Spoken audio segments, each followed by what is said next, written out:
os triacilgliceróis são utilizados pelas células para se produzir ATP. Como vimos em aula, o triacilglicerol, quando sofre ação da enzima chamada lipase, terá a ligação éster rompida com a liberação de glicerol e 3 ácidos graxos. Aqui está só para nós relembrarmos o que nós já vimos na parte de estrutura e função de lipídios. Temos, então, a formação de 3 ácidos graxos e uma molécula de glicerol. Para o nosso objetivo, vamos nos ater ao que acontece com uma molécula de ácido graxo. Catabolismo do ácido graxo. Vimos que o catabolismo do ácido graxo é dividido em etapas. A primeira etapa chama ativação do ácido graxo, que acontece no citoplasma das células. A segunda etapa, transporte da porção acil para a matriz mitocondrial. Essa porção acil pertence ao ácido graxo em questão. Posteriormente, essa porção acil estando dentro da matriz mitocondrial, onde estão 4 enzimas que vão ser responsáveis por um processo chamado beta-oxidação, ou seja, por uma via metabólica chamada beta-oxidação, onde a porção acil será oxidada em acetil, NADH e FADH2. Lembrando que o NADH e o FADH2 são nucleotídeos transportadores de elétrons. Portanto, a porção acil sofrerá oxidação e as enzimas envolvidas na beta-oxidação irão usar o NAD+, e o FAD como coenzimas. Posteriormente, o acetil-CoA, produzido a partir do acil-CoA, irá para o ciclo de Krebs, ou ciclo do ácido cítrico, onde será oxidado em CO2, com produção de 1 ATP, 3 NADHs e 1 FADH2 a cada acetil-CoA que for oxidado nesta via metabólica conhecida como ciclo de Krebs. Desta maneira, o acil-CoA foi oxidado em CO2. No entanto, o processo ainda não se finalizou, porque o NADH, tanto produzido na beta-oxidação quanto no ciclo de Krebs, irá doar os seus elétrons para o complexo 1 da cadeia respiratória. O FADH2, produzidos na beta-oxidação e no ciclo de Krebs, também doarão os seus elétrons, no entanto, para o complexo 2 da cadeia transportadora de elétrons. Durante esse processo, dos elétrons passarem pelos complexos da cadeia transportadora de elétrons, teremos bombeamento de íons H+, para o espaço intermembranoso, os quais, ao voltarem por dentro da ATP sintase, irá culminar com a produção de ATP. Nós vimos em aulas anteriores que cada NADH equivale à produção de 2,5 ATPs e um FADH2 auxilia na produção de 1,5 ATPs.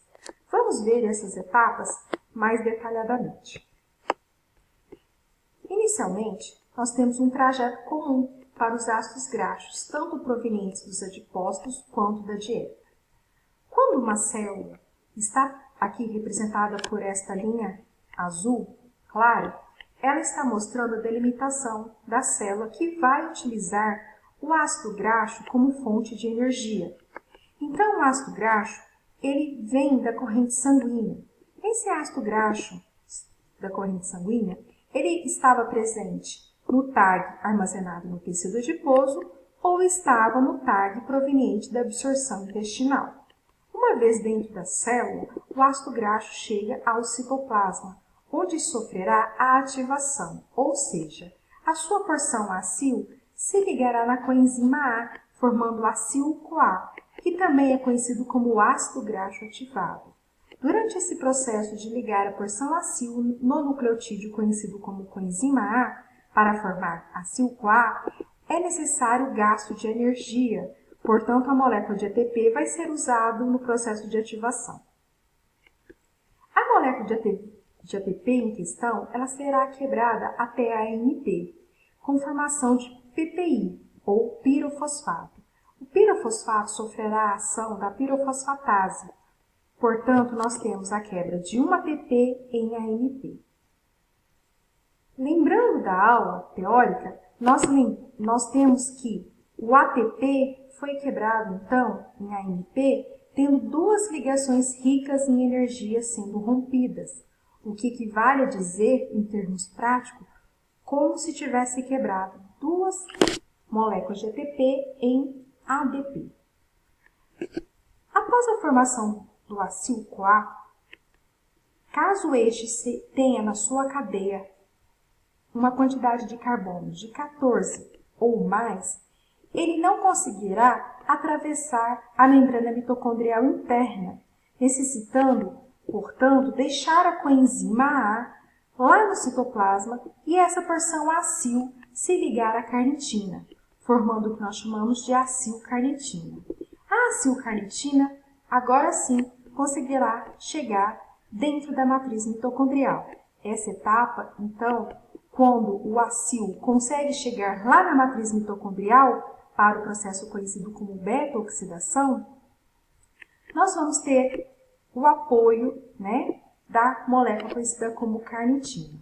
Nesta figura, nós vemos em detalhes como acontece esse transporte da porção acil. A acilcoenzima A terá a ruptura dessa ligação covalente, ligando a porção acil do ácido graxo em questão à carnitina, formando a acilcarnitina, por ação de uma enzima chamada carnitina-aciltransferase 1, SCAT1. Dessa forma, a acilcarnitina irá entrar para a matriz mitocondrial. Uma vez na matriz mitocondrial, a carnitina-aciltransferase 2 irá tirar a porção acil ligando numa coenzima que está presente na matriz mitocondrial, formando a acilcarnitina. Formando a acilcoenzima A. E a carnitina irá retornar novamente para o citoplasma. Uma vez, então, o acil-CoA dentro da mitocôndria, ocorrerá uma etapa chamada via da beta-oxidação. Nesta via, a acilcoenzima A ela irá ser oxidada em acetil-CoA. E durante o processo, as enzimas envolvidas nas 4 reações que acontecem na beta-oxidação, tem duas dessas enzimas que vão utilizar-se do NAD+, formando NADH, ou FAD, formando FADH2. Como sabemos, os ácidos graxos eles possuem cadeias carbônicas de tamanhos diferentes. Aqui embaixo eu trouxe o exemplo do palmitato, ou ácido palmítico. Ele é um ácido graxo de 16 carbonos saturado. Esse ácido graxo ele será oxidado em acetil-CoA, com produção de NADH e FADH2. Neste exemplo, eu estou querendo realçar aqui a quantidade de moléculas de acetil-CoA, NADH e FADH2 que vão ser produzidos. Cabe nós lembrarmos que a molécula de acetil contém 2 carbonos. Portanto, se o palmitato tem 16 carbonos, eu farei 16 dividido por 2, 8. Então, 8 acetil-CoA serão formados. A quantidade de NADH e FADH2 é uma unidade a menos. Então, se aqui deu 8 acetil-CoA, aqui será 7 e aqui será 7. Se eu tivesse um ácido graxo de 20 carbonos, eu faria 20 dividido por 2, daria 10 acetil-CoAs, 9 NADHs e 9 FADH2. Aqui vemos mais detalhadamente as 4 reações sucessivas. Cada uma dessas reações sucessivas, elas envolvem enzimas específicas distintas. A primeira é a acil-CoA desidrogenase, a segunda reação, que é a de hidratação, é a enoil-CoA hidratase, a terceira, beta-hidroxiacil-CoA desidrogenase e a última conhecida como tiolase. Na figura, nós observamos que esse aqui é uma acil-CoA que contém 16 carbonos. A beta-oxidação ela se chama assim porque a reação de oxidação vai acontecer no carbono beta. Então, nós podemos observar que aqui no carbono 2 e no carbono 3, ou seja, no carbono alfa e no carbono beta, nós temos 2 hidrogênios. Então, o estado de oxidação deste carbono é um estado de oxidação mais baixo. Essa molécula, estando muito reduzida, portanto, ela sofrerá a primeira oxidação pela primeira enzima, a qual utiliza-se do FAD. Então, nós temos a retirada de dois hidrogênios, um do carbono alfa e um do carbono beta, formando o FADH2. A molécula residual, ou seja, o produto, chama trans-delta-2-enoil-CoA. Em seguida, uma enzima atuará fazendo a hidratação. Então, nós temos agora a entrada de água. Vemos aqui pela figura que no produto formado nós teremos a entrada de OH no carbono número 3 e a entrada de um átomo de hidrogênio no carbono número 2, que antes era só CH, agora é CH2.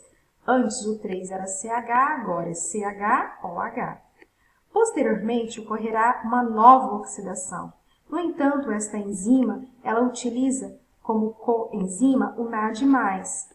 Temos a saída, portanto, aqui, podemos observar que no carbono beta, que tinha OH e H, agora apenas terá o C-O. Esses dois átomos de hidrogênio foram retirados nesta molécula, dando a formação deste outro produto, que por sua vez é substrato da tiolase, que vai fazer a ruptura dessa ligação covalente e a ligação dessa porção acil numa nova coenzima A. Então, nós temos a formação agora de um acil-CoA encurtado, reduzido em 2 carbonos. Então, inicialmente ele tinha 16 carbonos, agora ele passou a ter 14 carbonos. Os outros 2 carbonos saíram na primeira molécula de acetil-CoA. Então, nesse processo, nós tivemos a produção até agora de um FADH2, um NADH e um acetil-CoA. Esse ácido graxo de 14 carbonos, ele voltará novamente e passará pelas 4 reações sucessivas, assim por diante, até o último ácido graxo ter 4 carbonos. E no final do processo, nós temos a formação de 2 acetil-CoAs. Em seguida, nós temos que todas as moléculas formadas durante a beta-oxidação têm os seus destinos. No caso de um ácido graxo de 16 carbonos, serão formados 8 acetil-CoAs, os quais vão para o ciclo de Krebs, tendo também sofrendo oxidação, formando NADHs e FADH2 que vão para a cadeia respiratória, assim como os NADHs e FADH2 que vieram da beta-oxidação. Então, uma vez na cadeia respiratória, nós teremos a formação da água, pois o oxigênio é o nosso receptor final, e teremos a fosforilação oxidativa acontecendo com a produção de ATP. Cabe lembrar que a cada 4 reações sucessivas será formado um FADH2, um NADH, um acetil-CoA e um acil-CoA reduzido em 2 unidades de carbono. No entanto, na última vez que esse processo acontece, como eu havia falado no slide anterior, nós temos 2 acetil-CoAs formados. E isso é claro se o ácido graxo for de número par. Como nós podemos calcular o rendimento energético do catabolismo do ácido graxo de 16 carbonos saturado? Inicialmente, o palmitato sofrerá a ativação, que é a ligação dele com a coenzima A.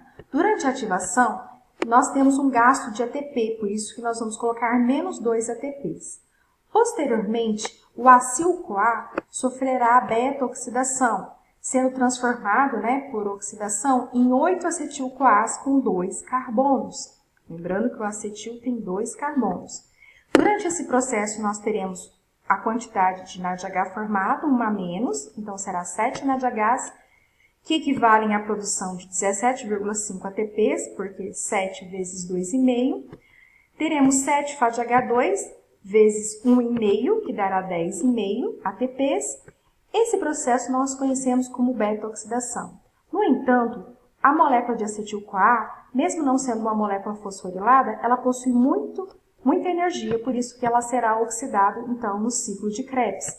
E lá no ciclo de Krebs serão 8 voltas, formando 24 NADHs, que equivalem a 60 ATPs, 8 ATPs, 8 FADH2, que equivalem a 12 ATPs.